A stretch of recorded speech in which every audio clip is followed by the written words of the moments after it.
Doy. Hello and welcome to Danger Snacks. I'm Karen Mangiacotti, and today we're talking about check yo privilege, Black Lives Matter style. Look, no matter how rich or white or male or straight you are, shit is gonna happen, and you're gonna have to deal with that. And it can be tough to feel privileged in those moments, but believe me, you are. So, before you open your mouth, maybe it's a good idea to remember that. Now, I'm addressing this to white people because white people are really the only ones I hear say shit like, all lives matter. Think for a second that maybe you don't understand the Black Lives Matter movement because you don't live in a world where you are followed around in stores because your skin color serves as some kind of racist red flag. You don't live in a world where your son might not come home because he was shot for being in the wrong place at the wrong time. Or your daughter was pulled from a car she was in because it looked too expensive for her and the police thought maybe she was a hooker. When you respond to the Black Lives Matter movement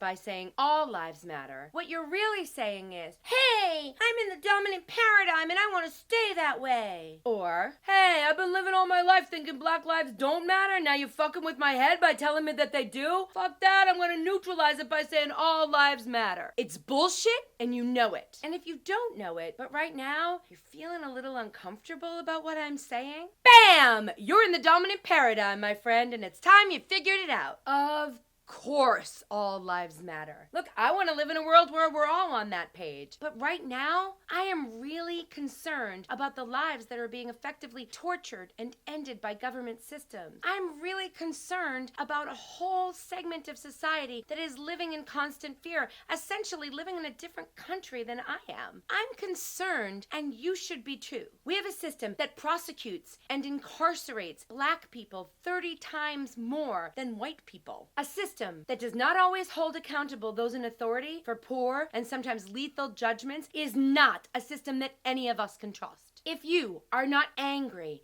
about the extrajudicial killing of black people, angry like it's one of your own family, check yo privilege. You might not be angry because this is never gonna touch your life. You may not be angry because someone in your family has a lawyer or a senator and they're usually able to pull the strings necessary to keep everybody out of trouble. You may not be angry because this is just the way things are and you didn't make them that way. Okay, but what if the way things are leaves you unable to feel safe in the world that you're in? What if the way things are means that your kids have to fight twice as hard for half as much? What if the way things are means that the young people in your life may not survive a night of juvenile shenanigans? What if they could be shot and killed because their skin color felt a little dangerous to the police officer? I get it. I'm white. I know how good it feels to be given respect and loans and opportunities, and I want to keep all of that because it's pretty fucking good. But I also want that for everyone. And here's the thing. Now stay with me here, kids. It takes nothing away from me to treat others with dignity. I'm gonna say that again because I think we all need a little reminder. It takes nothing away from me to treat others with